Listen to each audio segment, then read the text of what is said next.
Yes, you do. And do I have Dave? You do. Hey, All right. how's it going? I'll let you guys take it from here. All right, thank you very much. Thanks, Olivia. What's going on, Dave? Hey, not much, man.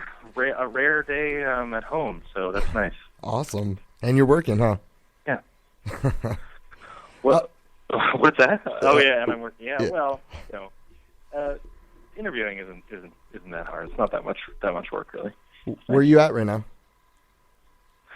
I'm just at my place. Canada? Oh yeah, I'm in Toronto. Oh, okay. Yeah. I was just wondering. Well, thank you no so much, man. I really appreciate it. Oh, of course. Absolutely. We do. Anytime. All right. So, tell us a little bit about the Strumbellas. Yeah, so we're a 6-piece band from just outside Toronto. Most of us live in the city now, and we've been together for 8 years. Our third record is coming out later this month, and we're pretty psyched about it. I know.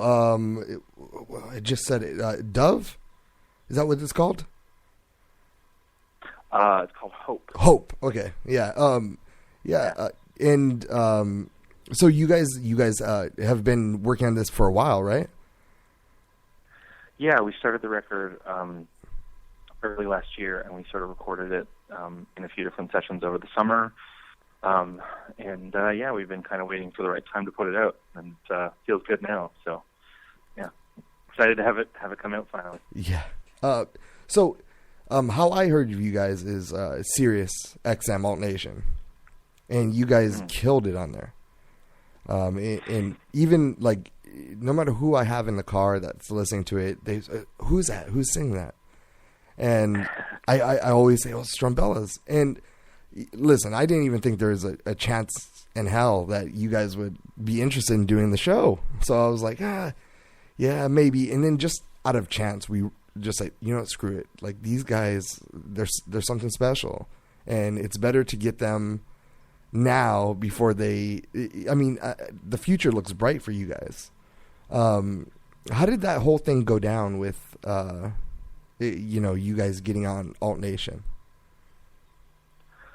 Yeah, well, we're very lucky to catch the ear of Daniel Glass at Glassnote, and then we signed to Glassnote Records early this year, or maybe actually probably late last year, and everything has kind of happened from there. So Glassnote has a great team with some killer radio people, and they just set sort of all those things in motion. So we can only really make the music and that we want to make, and hope people like it. And then in terms of who spins it or where it goes, that's really a credit to all the people at Glassnote. So that's been really fun working with them. Yeah. So tell me about Spirits. That's a song that is seeming to get a lot of traction. What is it about?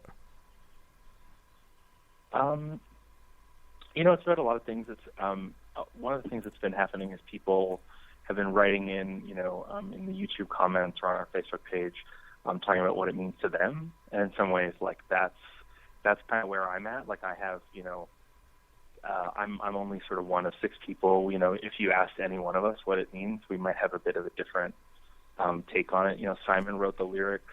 He's our lead singer. He might have his own take on it, but for me, it's been really exciting kind of hearing what it means to other people. In some ways, like that's more real. I was reading this comment on YouTube yesterday. This woman who was dealing with a death in the family, and Spirits came on the radio and it spoke to her, and then she used it as part of this sort of not quite this formal funeral, but something like for her and the family. And it was just this incredible story. And so in some ways, those things mean more to me and to us than what we may have been thinking about when we were writing it. It sort of has a life of its own, and that's something that's pretty special. I think that's a great idea for like a television show, because every song has 2 meanings or multiple meanings. It can start off as one thing, but over time, like just for instance, The Doors, "Hello, I Love You." that song, right? Yeah. It can mean whatever it wants to Jim and the Doors, but to me, it means it was about my dad and how we would drive and how he would like pinch me or like punch me. My dad's not a loving person, so how he expresses his love is by violence, and that's what it brings back to. It's like, I love you, you know what I mean? Like, but this is the kind of love I show you. Yeah. And I just think that would be a great idea for a TV show or something. And just the people telling their stories on what they think that song means to them. Yeah. Yeah, and and I would never want to feel like by saying no, this is what it means, that we were putting a damper on people's ability to sort of connect with it. I mean, even the fact that anyone is out there is listening to it and finding it's meaningful for them and that it's becoming a part of their lives is, I mean, there's nothing better that you could tell me about our music. I mean, right. that's the big thing. So that's, I don't know, it's just really humbling that people are enjoying it in that way. When did you guys start? So we started in 2008. 2008. Our lead singer put an ad on Craigslist. He just sort of decided he wanted to be in a band, and so he put the word out on Craigslist, and the band started out really big. A lot of people came to that. The first few rehearsals, there were maybe 10 or 12 people crammed into Simon's tiny apartment, and from there, sort of people came and people went, and now it's our violinist Izzy and I are like two of the original Craigslist people, and the rest of the lineup filled out with people from Simon's hometown. So it's kind of a mix of old friends and Craigslist randos like me. And Craigslist's so awesome, huh? Like, because we that's how we use that's what we use for our organization. That's what we use for a recruitment tool, and. Yeah. Like, you can find some weird people there, and you can find like some gems. It's just a roll of the dice. I don't know. It might still be awesome. I mean, what I remember is at the time, Simon included a MySpace link. So like he had his music up on MySpace and stuff. So like that tells you like how long ago it was, right? And how these things change. Like no one would be like, check out my music on MySpace anymore. Yeah, at all. So six members in the band. Does that at all weigh heavy on you guys? I mean, because it's a lot of schedules, it's a lot of different personalities, it's a lot of characters, or has it always just fell together pretty good? Yeah, I think it's sort of advantages and disadvantages. Like, it's not just that there's six people, but we're very democratic. So, I think sometimes in big bands there will be one or two people who really sort of make the decisions, and other people are along for the ride. And when the Strumbellas come into the studio, it's not like that. It's like there's six people in the booth, and we're like arguing, and we're all sort of putting our 2 cents in. So, in some ways it's a lot, but it works for us, and the other thing about, like, also having six people makes a lot of things easier. Like, I think sometimes if you were just two people or three people in a band, if you're not getting along with someone for whatever reason on tour or something, there's nowhere to go. But, like, with six people, it's like if you're not getting along with so-and-so, you can always go hang out with these other people. Like, I think in some ways, six, it kind of, like, diffuses some of the energy in, like, a positive way, kind of like more of like a diversity viewpoint, and it allows us, I think, to still be kind of getting along after all this time. Yeah, I do notice that too. Like in our organization, that's like if if one of us is disagreeing with another person, and we can just go and bitch about it to somebody else, and they'll listen, and they're not gonna really pass a bunch of judgment on you. However, the one person gets to air out his, anger or his angst against them. So I totally understand that one. You guys have a pretty big tour coming up, huh? We do, yeah. We're pretty busy. We there's not a lot of time off between now and Christmas, but it's great. You know, I mean, the more the calendar gets filled in, the more excited I am. So yeah, it's gonna be big. It's gonna be good. And you guys are gonna come to our area, which is we are roughly in Santa Barbara, June 3rd. Oh yeah. Where are you guys playing? Is that the bowl? You know what? I would have to check my calendar. There's you know, I've given all my details to my phone. That's all. You know, if I lost it, I wouldn't know where I was going or what I was doing. Are you a single man? I'm seeing somebody. You are. Did you meet them after your success or before your success? I did. Yeah, after. After. Yeah. Oh, that's the best, huh? Yeah. Well, you know, actually, most of the a lot of a couple guys in the band are married, and you know, there's something to be said for that too. You know, someone who's seen you through the lows, and then they get to enjoy the highs. You know, that's a good thing too. Yeah, I'm married, so, and our careers right now is really on the upswing. So, unfortunately, I'm a loyal person, so I have to stick with her. You know how that goes. What are you into? That's a good thing. What's that? What are you into? Like sports, art? Yeah. Besides music, I am into art. My sister is an artist, my older sister, so we're talking about collaborating on some projects later in the year when I get some time.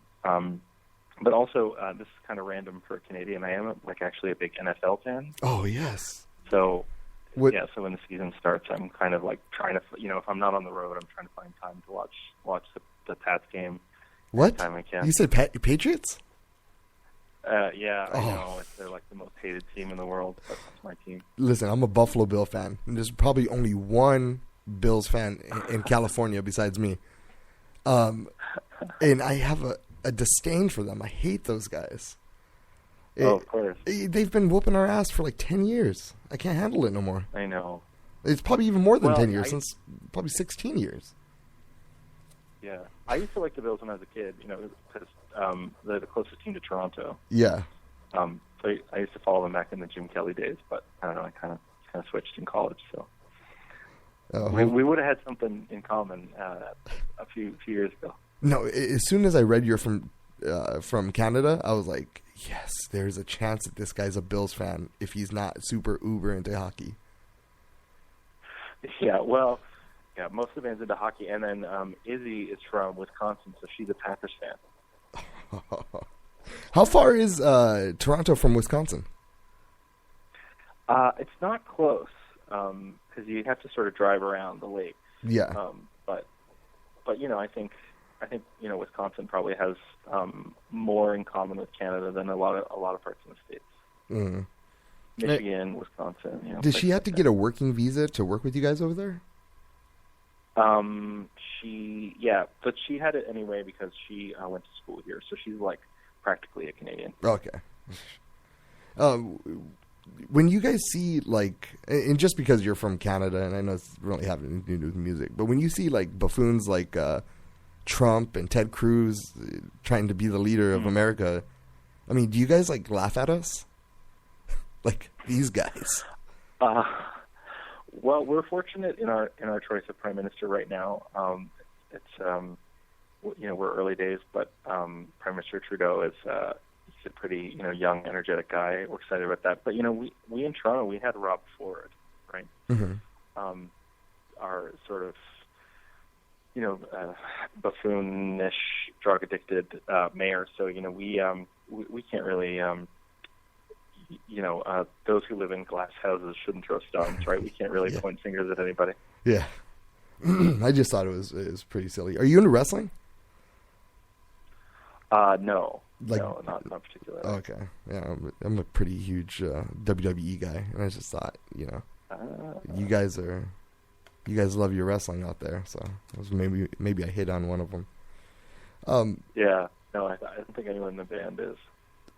You spoke earlier about you doing a project with your sister. Like, what kind of art does she do? Yeah, Kathleen does sort of conceptual art and video stuff. So yeah, she works in different media, depending on what sort of idea inspires her. She's not, like a painter or a sculptor. It's kind of like sometimes it's an installation, sometimes it's a series of photographs or a video, kind of depending on what's inspiring her at the time. Yeah. I just, the whole art thing, I love it. Like, to create something. Like, there's no better feeling than after you create, I mean, I do a lot of art. I do, my main art is the radio and comedy. But then I love to paint. I love to draw. I just love creating. And there's no, to me, besides the love of a child, there's no greater feeling than that, Yeah. Yeah, absolutely. No, it's great. What music? What kind of music are you into at the moment?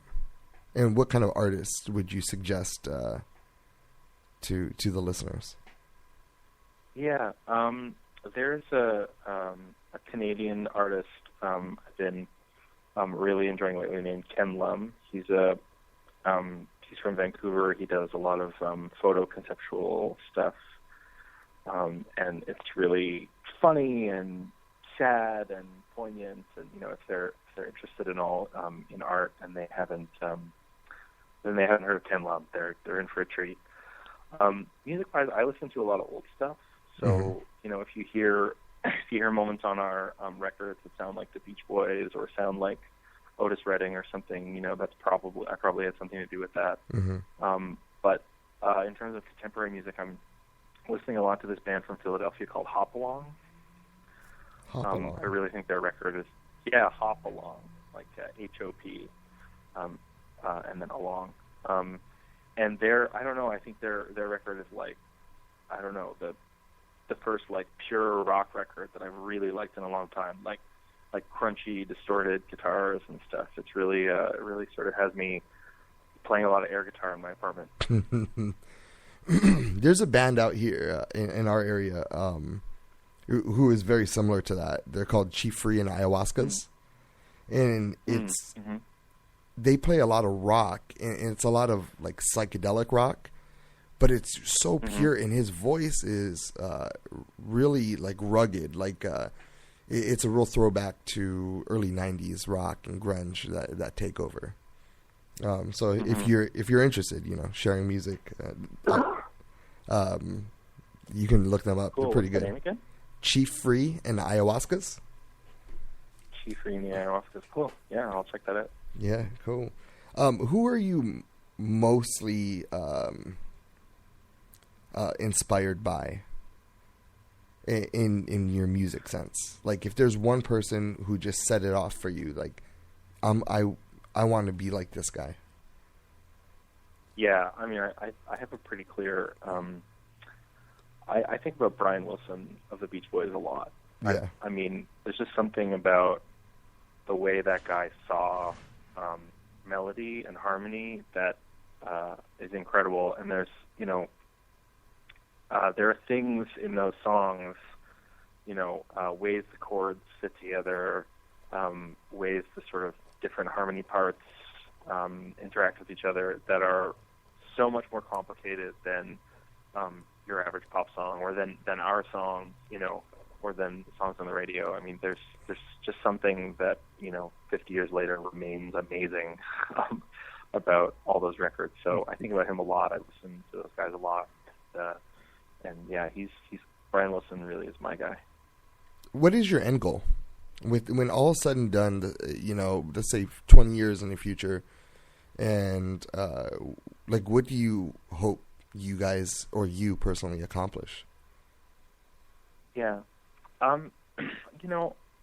this might sound cheesy, but I think all I would really like to do is make music that I'm proud of, and to be able to keep doing that, and that entails a lot of things. It might mean that I also need to make a living.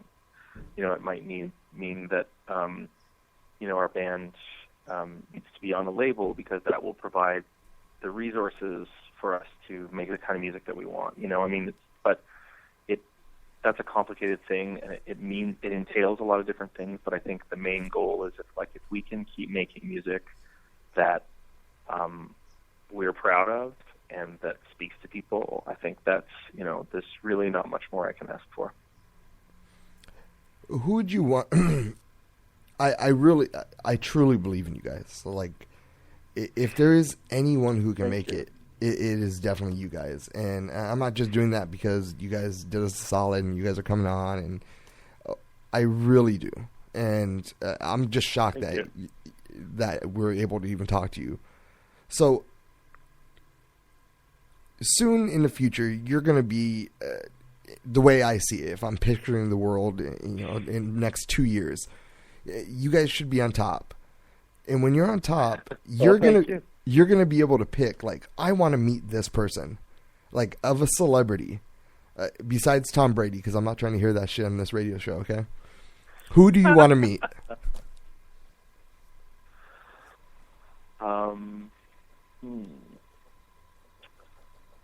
a good question.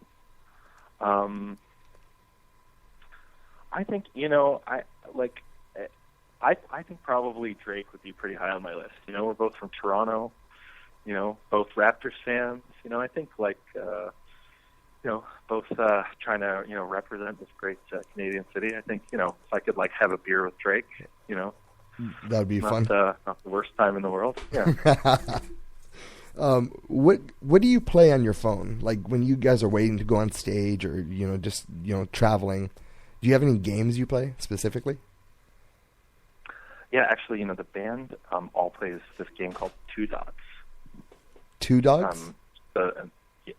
Two Dots. It's just a puzzle game. Uh-huh. It's kind of like Candy Crush or something. Okay.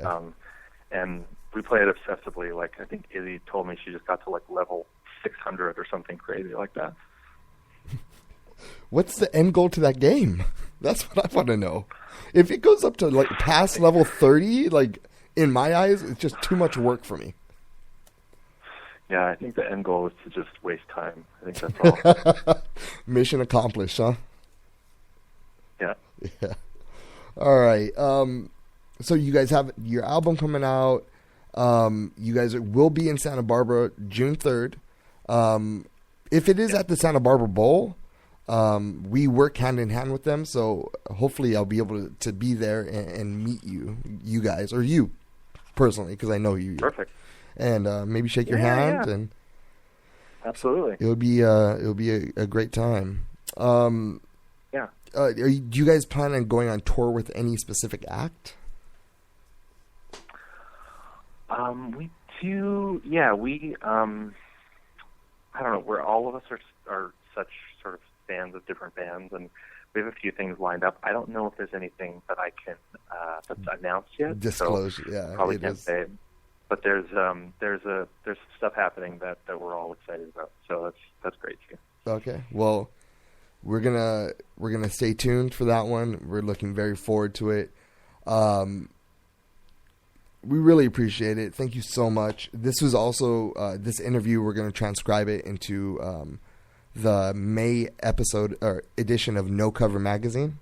We're gonna put an article in there. We're gonna promote you guys' album, which is out April 22nd, which is next Friday. Not this Friday, but next Friday. That's right. All right, man. Thank you so much. Sounds great. Really appreciate it. Good luck with your tour, and hopefully we'll see you June 3rd. Absolutely. Yeah, man. Thank you very much. This was a fun one. All right, man. Have a good one. Yeah, you too. Bye. Bye. And that's that. Well, again, I'm at work, and I just came home for lunch at work, and go back to hell. So have a good one. So have a good one. So have a good one. So have a good one.